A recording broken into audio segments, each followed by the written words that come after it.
Hello, हाय, नमस्कार, राधे राधे मेरे प्यारे साथियों।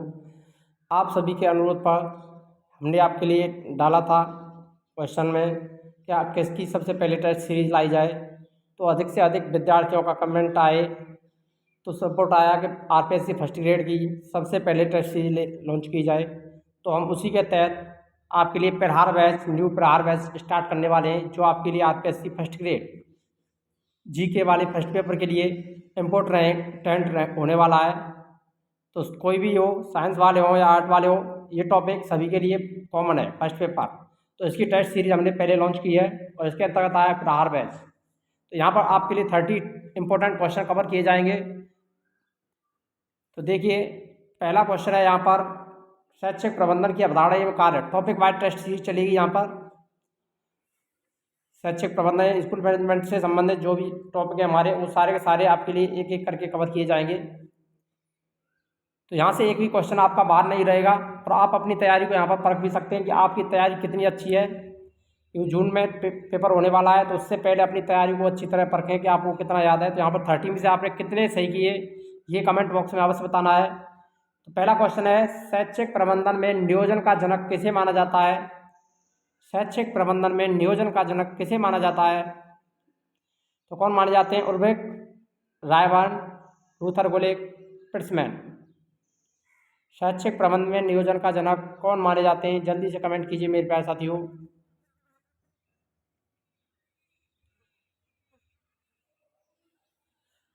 तो जिस किसी ने भी ऑप्शन सी आंसर दिया है लूथर गुलिक को शैक्षिक प्रबंधन में नियोजन का जनक, यानी फादर ऑफ एजुकेशन मैनेजमेंट कहा जाता है लूथर गुलिक को। सी वाला ऑप्शन करेक्ट रहेगा यहाँ पर। नेक्स्ट क्वेश्चन आता है, निम्नलिखित में से कौन सी एक प्रबंधन की प्रकृति नहीं है? या यहाँ पर जो दे रखे हैं इनमें से प्रबंधन की प्रकृति कौन सी नहीं है, ये बताना है। प्रबंधन एक कला है, प्रबंधन एक भौतिक विज्ञान है, प्रबंधन एक सामाजिक जिम्मेदारी है, प्रबंधन एक सार्वभौमिक प्रक्रिया है। तो जल्दी से कमेंट कीजिए करेक्ट आंसर क्या रहेगा। प्रबंधन एक कला है, प्रबंधन एक भौतिक विज्ञान है, प्रबंधन एक सामाजिक जिम्मेदारी है, प्रबंधन एक सार्वभौमिक प्रक्रिया है।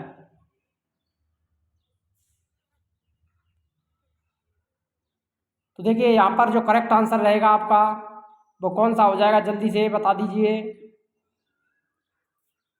तो यहाँ पर प्रबंधन की प्रकृति कौन सी नहीं है, तो बी वाला ऑप्शन है वो राइट हो जाएगा। प्रबंधन एक भौतिक विज्ञान है, यानी प्रबंधन एक भौतिक विज्ञान नहीं है, ये यहाँ पर गलत रहेगा, ये इसकी प्रकृति नहीं है। तो बी वाला ऑप्शन यहाँ पर सही हो जाएगा।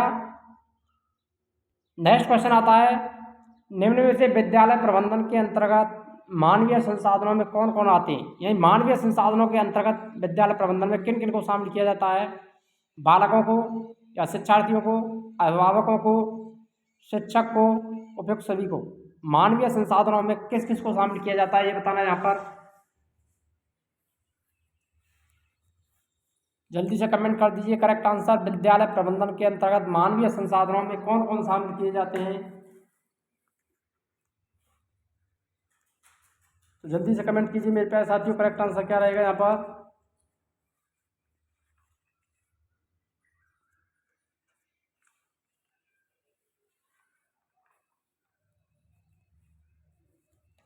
बहुत ही मोस्ट इंपोर्टेंट क्वेश्चन है। तो देखिए, यहाँ पर जो आंसर रहेगा आप सभी को पता भी चल रहा होगा। करेक्ट आंसर जिस किसी ने भी डी दिया है, बालक, अभिभावक, शिक्षक, ये सारे के सारे मानवीय संसाधनों के अंतर्गत आते हैं। तो डी वाला ऑप्शन यहाँ पर राइट हो जाएगा। इसके अलावा स्कूल का प्रधानाध्यापक, चतुर्श्रेणी कर्मचारी, एलडीसी आदि जो भी हैं, वो सारे के सारे जो मानवीय संसाधनों के अंतर्गत शामिल किए जाते हैं। तो शैक्षिक प्रबंधन में अदा, प्रदा और प्रबंधन की प्रक्रियाओं को शामिल किया जाता है। तो अदा के अंतर्गत मानवीय संसाधन शामिल होते हैं, ये आपको ध्यान रख लेना है। नेक्स्ट क्वेश्चन आता है, शिक्षा का सत्तावादी स्तर केंद्रित होता है, बालक केंद्रित होता है, प्रधानाध्यापक केंद्रित होता है, या शिक्षक केंद्रित होता है, या अनुभव आधारित होता है? शिक्षण का सत्तावादी स्तर केंद्रित होता है। जल्दी से कमेंट कीजिए, बालक केंद्रित, प्रधानाध्यापक केंद्रित, शिक्षक केंद्रित, या अनुभव आधारित।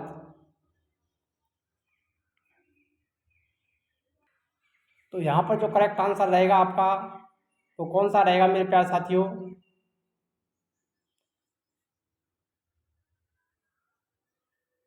तो वो होने वाला है शिक्षक केंद्रित, सत्तावादी स्तर, स्वतंत्र चर।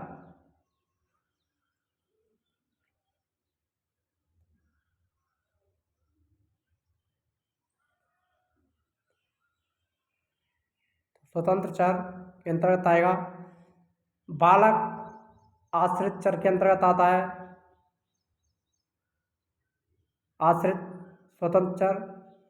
इसके अलावा प्रधानाध्यापक जो होता है उसको प्रबंधन का मुखिया या मस्तिष्क या प्रशासक कहा जाता है।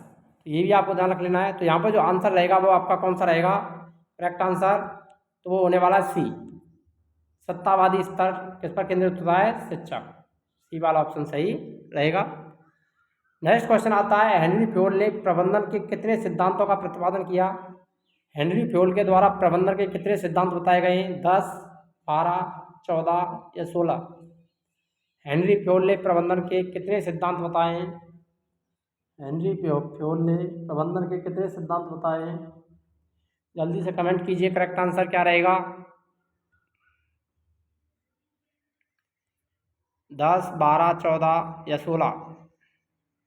तो यहाँ पर जो करेक्ट आंसर रहेगा वो रहेगा 14। सी वाला ऑप्शन सही हो जाएगा। इन्हें प्रबंधन के सिद्धांतों का जनक कहा जाता है, हेनरी फ्योल। प्रबंधन के सिद्धांतों के जनक कौन है, हेनरी फ्योल है। इन्होंने इंडस्ट्रियल मैनेजमेंट नामक पुस्तक लिखी थी 1916 में। उसके अंतर्गत प्रबंधन के 14 सिद्धांत दिए थे। कितने सिद्धांत दिए थे, 14 सिद्धांत दिए। ये फ्रेंच के मनोवैज्ञानिक थे। तो हेनरी फ्योल के द्वारा कितने सिद्धांत बताए गए हैं, 14 सिद्धांत। कितने बताएं सिद्धांत। इन्होंने अपना जो सिद्धांत प्रतिपादित किया था वह POCC ये सिद्धांत दिया था इन्होंने। इसके आधार पर प्रबंधन की व्याख्या की थी।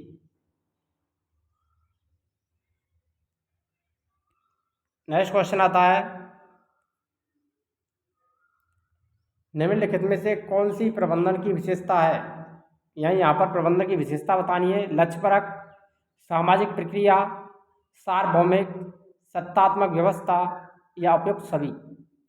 निम्नलिखित में से कौन सी प्रबंधन की विशेषता है, जल्दी से कमेंट कीजिए, करेक्ट आंसर क्या रहेगा। निम्नलिखित में से कौन सी प्रबंधन की विशेषता है। तो यहाँ पर जो आंसर होने वाला है आपका वो कौन सा रहेगा, उपयुक्त सभी आंसर रहेगा। डी वाला ऑप्शन है वो सही हो जाएगा। लक्ष्यपरक भी होता है, सामाजिक प्रक्रिया भी होती है, सार्वभौमिक प्रक्रिया भी है, सत्तावादी व्यवस्था भी है। तो ये सारी विशेषताएं प्रबंधन की होती हैं। तो डी वाला ऑप्शन यहाँ पर करेक्ट रहेगा। नेक्स्ट क्वेश्चन आता है, शैक्षिक प्रबंधन के निम्नलिखित में से कौन से कार्य में प्रभारी अधिकारी को अपेक्षित उद्देश्यों की प्रभावी और दक्षतापूर्ण रूप में प्राप्ति हेतु विधियों और रणनीतियों का निर्णय लेना आवश्यक है। यहाँ पर ध्यान देना है, विधियों और रणनीतियों का निर्णय लेना आवश्यक होता है। योजना में, संगठन में, निर्देशन में या मूल्यांकन में।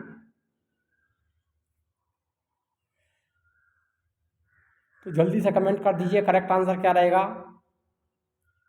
विधियों और रणनीतियों का निर्णय किस में लेना होता है, शैक्षिक प्रबंधन के निम्नलिखित में से किस कार्य में प्रभारी अधिकारी को अपेक्षित उद्देश्यों की प्रभावी और दक्षतापूर्ण प्राप्ति हेतु विधियों और रणनीतियों का निर्णय लेना आवश्यक होता है। योजना, संगठन, निर्देशन या मूल्यांकन। जल्दी से कमेंट कर दीजिए, करेक्ट आंसर क्या रहेगा।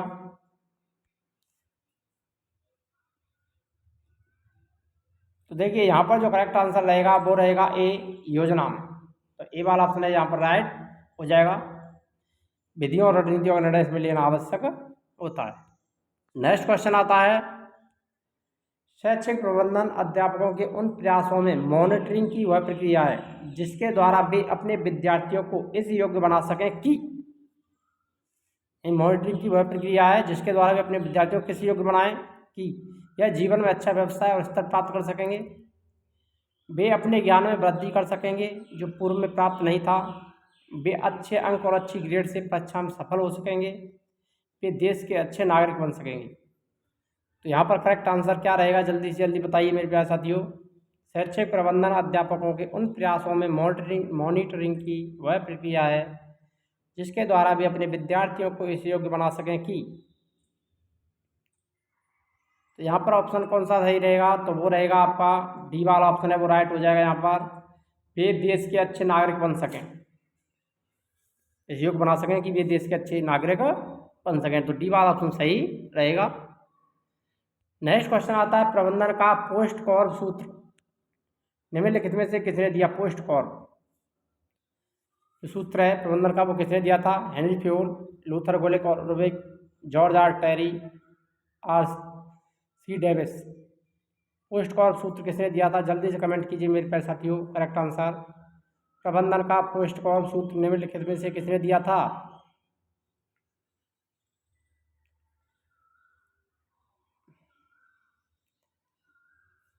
तो यहाँ पर जो करेक्ट आंसर रहेगा आप सभी को पता चल रहा होगा, तो वो हो जाएगा यहाँ पर बी वाला ऑप्शन, लूथर गोलेक और उर्बिक। बी वाला ऑप्शन सही रहेगा, इन्होंने पोस्ट कॉर्प का दिया था और हेनरी फ्योल ने POCC ये सिद्धांत दिया था हेनरी फ्योल के द्वारा। तो बी वाला ऑप्शन सही रहेगा। पोस्ट कॉर्प सिद्धांत किसने दिया, सूत्र लूथर गोलेक और उर्बिक ने। नेक्स्ट क्वेश्चन आता है, शैक्षिक प्रशासन का संबंध किससे है। बालक से, पाठ्यक्रम निर्धारण से, विद्यालय प्रबंधन से, अध्यापक प्रशिक्षण से। शैक्षिक प्रशासन का संबंध किससे है, जल्दी से कमेंट कर दीजिए करेक्ट आंसर क्या रहेगा। बालक से, पाठ्यक्रम निर्धारण से, विद्यालय प्रबंधन से, अध्यापक प्रशिक्षण से। यहाँ पर आंसर रहेगा करेक्ट आंसर विद्यालय प्रबंधन, सी वाला ऑप्शन सही रहेगा यहाँ पर। नेक्स्ट क्वेश्चन है, शैक्षिक प्रबंधन और प्रशासन के लिए लूथर गोलेक द्वारा प्रदत्त सूत्र पोस्ट कॉर्प में अक्षर डी का अर्थ क्या है। विकासशील, डेवलपिंग, वितरण, डिस्ट्रीब्यूशन, निर्देशन, डायरेक्टिंग, प्रारूप, डिजाइन। शैक्षिक प्रबंधन और प्रशासन के लिए लूथर गोलेक द्वारा प्रदत्त सूत्र पोस्ट कॉर्प का अक्षर डी का अर्थ क्या है, जल्दी से कमेंट कीजिए करेक्ट आंसर क्या रहेगा।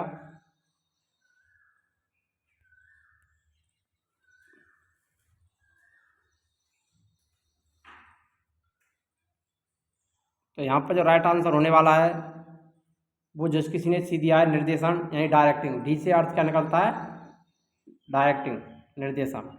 सी वाला ऑप्शन सही हो जाएगा। पोस्ट कॉर्प के अंतर्गत लूथर गोलेक और उर्बिक ने 7 तत्व बताए। कितने तत्व बताए थे, 7। POSDCOR और B। Planning, organisation, staffing, directing, coordination, समन्वय, रिपोर्टिंग और बजटिंग। तो ये 7 तत्व बताए गए हैं। नेक्स्ट क्वेश्चन आता है, लूथर गोलेक द्वारा प्रदत्त पोस्ट कॉर्प में CO का अर्थ क्या है। योजना, समन्वय, निर्देशन, बजट निर्माण। CO का क्या अर्थ है ये बताना यहाँ पर, जल्दी से कमेंट कर दीजिए CO का क्या अर्थ है।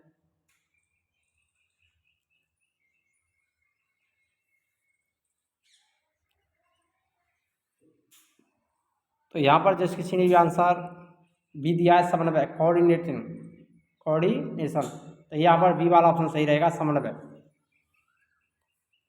नेक्स्ट क्वेश्चन आता है, निम्न में से शैक्षिक प्रबंधन किसके लिए होता है। विद्यालय के लिए, अध्यापक के लिए, अभिभावक के लिए या समुदाय के लिए। निम्न में से शैक्षिक प्रबंधन किसके लिए होता है, जल्दी से कमेंट कर दीजिए। शैक्षिक प्रबंधन किसके लिए होता है, विद्यालय के लिए, अध्यापक के लिए, अभिभावक के लिए या समुदाय के लिए।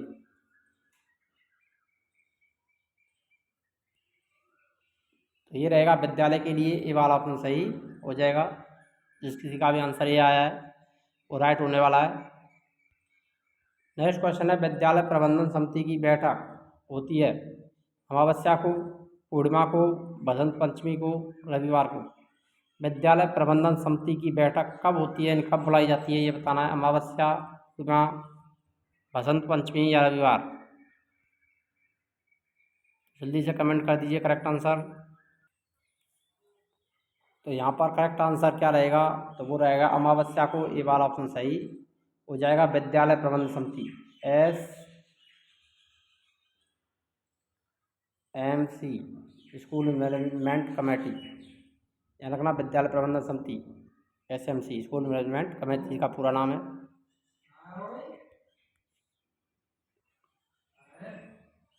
तो देखिए नेक्स्ट क्वेश्चन आता है, निम्नलिखित में से कौन सा हेनरी फ्यूल द्वारा दिए गए प्रबंधन के कार्यों में शामिल नहीं है।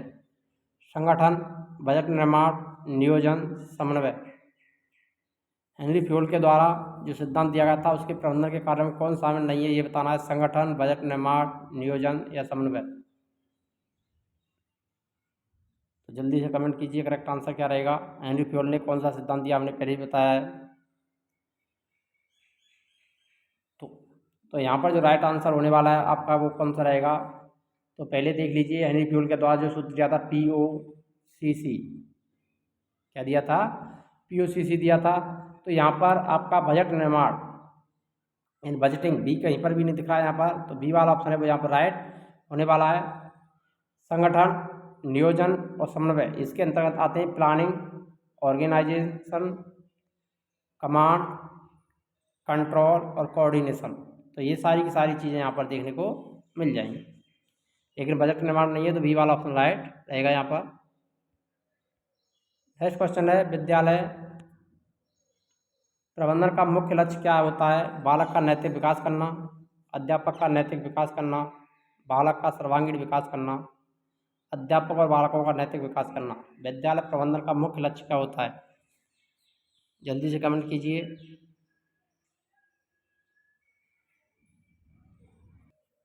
तो यहाँ पर जो राइट आंसर रहेगा वो कौन सा होने वाला है, तो बालक का सर्वांगीण विकास, सी वाला ऑप्शन सही हो जाएगा। विद्यालय प्रबंधन का मुख्य लक्ष्य होता है बालक का सर्वांगीण विकास करना। यदि आप चैनल पर नए हैं तो चैनल को सब्सक्राइब करना ना भूलें और वीडियो को लाइक करें, शेयर करें। हमारा जो बैच प्रारंभ हुआ है APSC first grade test series के अंतर्गत, तो इससे अधिक से अधिक विद्यार्थियों को जोड़ने का प्रयास करें। यहाँ पर सारी की सारी क्लासेज आपके लिए टेस्ट सीरीज निःशुल्क उपलब्ध रहेंगी। तो आगे बढ़ते हैं नेक्स्ट क्वेश्चन की तरफ। निम्नलिखित में से कौन सा कार्य शैक्षिक प्रबंधन से संबंधित है, या इनमें से कौन सा कार्य जो शैक्षिक प्रबंधन से संबंधित है। विद्यालय का संगठन, गतिविधियों की योजना और नियोजन करना, प्रणाली तंत्र का नियंत्रण, सभी विकल्प सही हैं। तो यहाँ पर शैक्षिक प्रबंधन से संबंधित है कौन सा कार्य है, ये बताना है। तो करेक्ट आंसर क्या रहेगा, विद्यालय संगठन, गतिविधियों की योजना, प्रणाली नियंत्रण या सभी विकल्प सही हैं। तो देखिए यहाँ पर सभी के सभी सही हैं, डी वाला ऑप्शन सही हो जाएगा यहाँ पर। नेक्स्ट क्वेश्चन आता है, निम्नलिखित में से किसने सबसे पहले बुनियादी शिक्षा, यानी बुनियादी शिक्षा का प्रचार प्रतिपादित किया, यानी सिद्धांत कह सकते हैं, प्रचार प्रसार किया था। बुनियादी शिक्षा का सिद्धांत रविन्द्रनाथ टैगोर, राजेंद्र प्रसाद, महात्मा गांधी, यशपाल शर्मा। निम्नलिखित में से किसने सबसे पहले बुनियादी शिक्षा का सिद्धांत दिया, यानी प्रचार प्रसार किया था, वो कौन थे, तो वो थे महात्मा गांधी। सी वाला ऑप्शन करेक्ट रहेगा। जसवीर सिंह ने भी ऑप्शन सी दिया। बुनियादी शिक्षा से संबंधित कौन है, महात्मा गांधी जी। नेक्स्ट क्वेश्चन आता है, शैक्षिक प्रबंधन के कार्यों में सम्मिलित हैं बजट निर्माण, आलेखन, निर्णयन, नियंत्रण। एक और दो, एक दो तीन चार, एक तीन एवं चार, केवल चार। शैक्षिक प्रबंधन के कार्यों में सम्मिलित हैं, इनमें से कौन सम्मिलित हैं ये बताना है। तो जल्दी से कमेंट कीजिए, शैक्षिक प्रबंधन के कार्यों में कौन सम्मिलित हैं।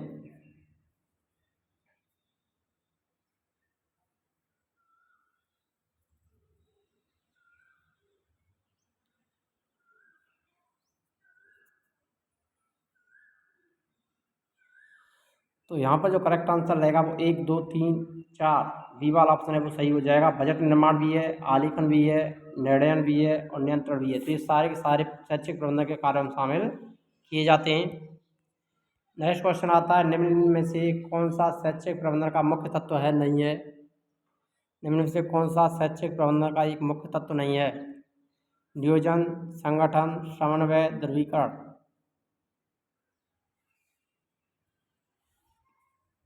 निम्न में से कौन सा शैक्षिक प्रबंधन का मुख्य तत्व नहीं है?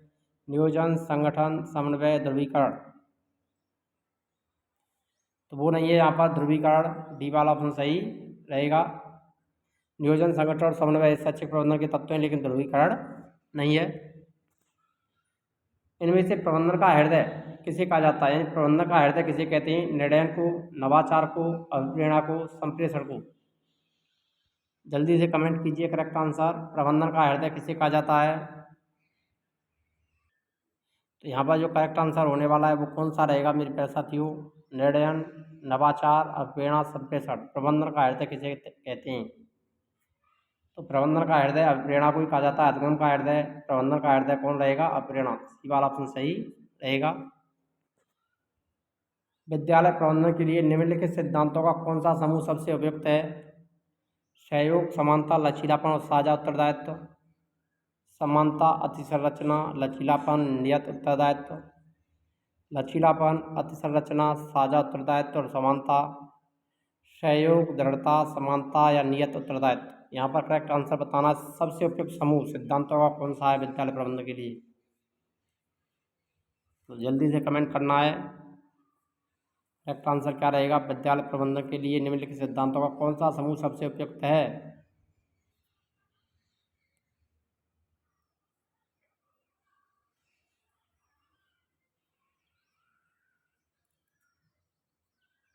तो यहाँ पर जो करेक्ट आंसर रहेगा वो ए वाला ऑप्शन है वो राइट हो जाएगा। सहयोग, समानता, लचीलापन और साझा उत्तरदायित्व प्रबंधन के सिद्धांतों का सबसे उपयुक्त समूह है। नेक्स्ट क्वेश्चन, विद्यालय प्रबंधन का प्रजातांत्रिक सिद्धांत है? एक तंत्रीय, निर्णय करना, व्यक्तिगत कार्य करना, सहभागी उत्तरदायित्व, निर्णय दृढ़ता। विद्यालय प्रबंधन का प्रजातांत्रिक सिद्धांत है। तो यहाँ पर जो करेक्ट आंसर रहेगा वो कौन सा रहेगा मेरे प्यारे साथियों? विद्यालय प्रबंधन का प्रजातांत्रिक सिद्धांत कौन सा है यहाँ पर?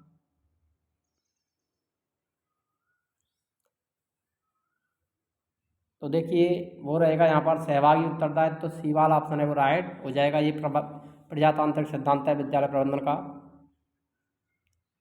नेक्स्ट क्वेश्चन आता है, विद्यालय प्रबंधन समिति SMC का सचिव कौन होता है? अध्यापक, बालक, अभिभावक या संस्था प्रधान?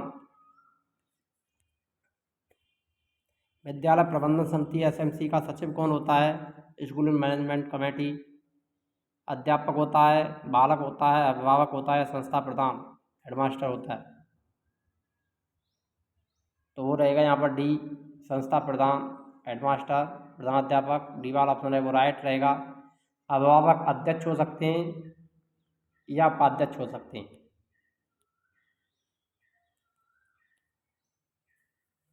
अभिभावक कौन होते हैं? अध्यक्ष, उपाध्यक्ष। लेकिन सचिव कौन होता है? संस्था प्रधान। नेक्स्ट क्वेश्चन है, शिक्षा प्रबंधन हेतु पंचायत स्तर पर शैक्षिक प्रबंधन हेतु किस कार्यालय की स्थापना की गई है? पंचायत स्तर पर कौन से कार्यालय की स्थापना की गई है? जिला शिक्षा अधिकारी कार्यालय, CEO कार्यालय, CEO कार्यालय, BEO कार्यालय और CEO कार्यालय। दो बार आ गया ये PEO, एक इनमें PEO कार्यालय और CEO कार्यालय। तो CEO दो बार लिखा है, ये आपको करना है PEO। क्या करना है? PEO कर लेना है। दो बार टाइपिंग हो गया है। तो यहाँ पर करेक्ट आंसर बताना है, पंचायत स्तर पर शैक्षिक प्रबंधन हेतु किस कार्यालय की स्थापना की गई है? CEO, PEO कार्यालय, BEO कार्यालय, CEO कार्यालय। जल्दी से कमेंट कीजिए करेक्ट आंसर क्या रहेगा यहाँ पर। तो यहाँ पर जो करेक्ट आंसर रहेगा वो कौन सा रहेगा मेरे प्यारे साथियों? तो वो होने वाला है आपका PEO। कौन सा रहेगा? PEO। इसको PEO करना है, PEO। तो PEO, ए वाला बी वाला ऑप्शन है वो यहाँ पर राइट रहेगा, PEO कार्यालय। पंचायत स्तर पर कौन सा होता है शैक्षिक प्रबंधन के कार्यालय की स्थापना? PEO कार्यालय। नेक्स्ट क्वेश्चन है, निम्नलिखित में से कौन सा एक स्कूल प्रबंधन समिति का सदस्य नहीं होता है? यानी स्कूल मैनेजमेंट जो कमेटी है यानी प्रबंधन समिति है उसका अध्यक्ष सदस्य नहीं है। कौन नहीं है ये बताना है यहाँ पर। तो कौन नहीं होता है? स्कूल में पढ़ने वाले छात्र छात्राओं के माता पिता या अभिभावक, स्कूल में कार्यरत शिक्षक, शिक्षा मंत्री, विद्यालय क्षेत्र से संबंधित स्थानीय प्राधिकारी। तो यहाँ पर करेक्ट आंसर बताना है, निम्नलिखित में से कौन सा एक स्कूल प्रबंधन समिति का सदस्य नहीं है? जल्दी से कमेंट कीजिए। SMC का सदस्य नहीं होता है, तो वो नहीं होता है शिक्षा मंत्री। सी वाला ऑप्शन सही हो जाएगा यहाँ पर। नेक्स्ट क्वेश्चन, शिक्षा के प्रबंधन हेतु ब्लॉक स्तर पर किस कार्यालय की स्थापना की गई है? BEO कार्यालय, CEO कार्यालय, PEO कार्यालय या DEO कार्यालय? BEO, CEO, PEO और DEO, कौन से कार्यालय की स्थापना की गई ये बताना है यहाँ पर। जल्दी से कमेंट कीजिए। ब्लॉक स्तर पर, पंचायत स्तर पर हमने पढ़ा था PEO कार्यालय, तो ये तो यहाँ पर रहेगा ही नहीं। अब बचे तीन, BEO, CEO और DEO। तो ब्लॉक स्तर पर किस कार्यालय की स्थापना की गई है? जल्दी से कमेंट कीजिए। तो यहाँ पर जो करेक्ट आंसर रहेगा वो कौन सा रहेगा मेरे प्यारे साथियों? तो वो रहेगा BEO कार्यालय। ये वाला ऑप्शन है वो राइट रहेगा। ये होता है ब्लॉक स्तर पर BEO कार्यालय की स्थापना की गई है। नेक्स्ट क्वेश्चन है, विद्यालय परिसर की अवधारणा सर्वप्रथम कहाँ क्रियान्वित हुई थी? तो विद्यालय परिसर की अवधारणा सर्वप्रथम कहाँ क्रियान्वित हुई? उत्तर प्रदेश, मध्य प्रदेश, बिहार, राजस्थान। विद्यालय परिसर की अवधारणा सर्वप्रथम कहाँ क्रियान्वित हुई थी? मोस्ट इम्पोर्टेंट है, most important question. Correct answer क्या रहेगा? उत्तर प्रदेश, मध्य प्रदेश, बिहार, राजस्थान। तो वो होने वाला यहाँ पर करेक्ट आंसर आपका वो रहेगा कौन सा? तो उत्तर प्रदेश। ए वाला ऑप्शन है वो राइट रहेगा। यहाँ पर विद्यालय परिसर की अवधारणा सर्वप्रथम क्रियान्वित हुई थी। नेक्स्ट क्वेश्चन आता है, यशपाल समिति की रिपोर्ट 1993, स्टीयरिंग कमेटी 1993 का विषय है शिक्षा में ICT, बिना बोझ के सीखना, प्रसारण के माध्यम से सीखना, उपयुक्त में से कोई नहीं। यशपाल समिति रिपोर्ट 1993 का मुख्य विषय क्या है? जल्दी से कमेंट कर दीजिए। मोस्ट इम्पोर्टेंट क्वेश्चन बार बार आता रहता है एग्जाम में।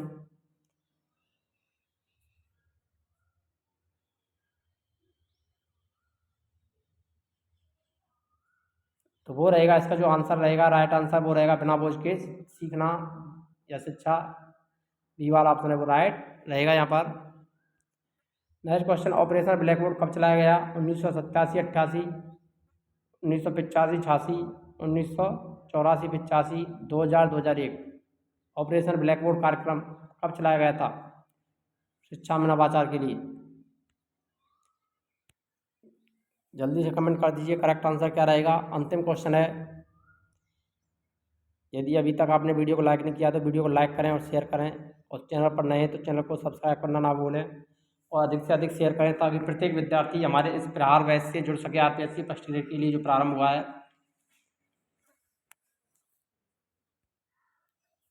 तो यहाँ पर जो आंसर रहेगा, ऑपरेशन ब्लैक बोर्ड कब चालू किया गया था? तो 1987, 88 में प्रारंभ हुआ था। ए वाला ऑप्शन राइट रहेगा। 1986 की जो शिक्षा नीति आई थी उसमें इसकी योजना बनाई गई थी, उसके तहत 1987, 88 में ऑपरेशन ब्लैक बोर्ड कार्यक्रम चलाया गया था। मिलते हैं नेक्स्ट वीडियो में, तब तक के जय हिंद, राधे राधे, जय श्री कृष्णा।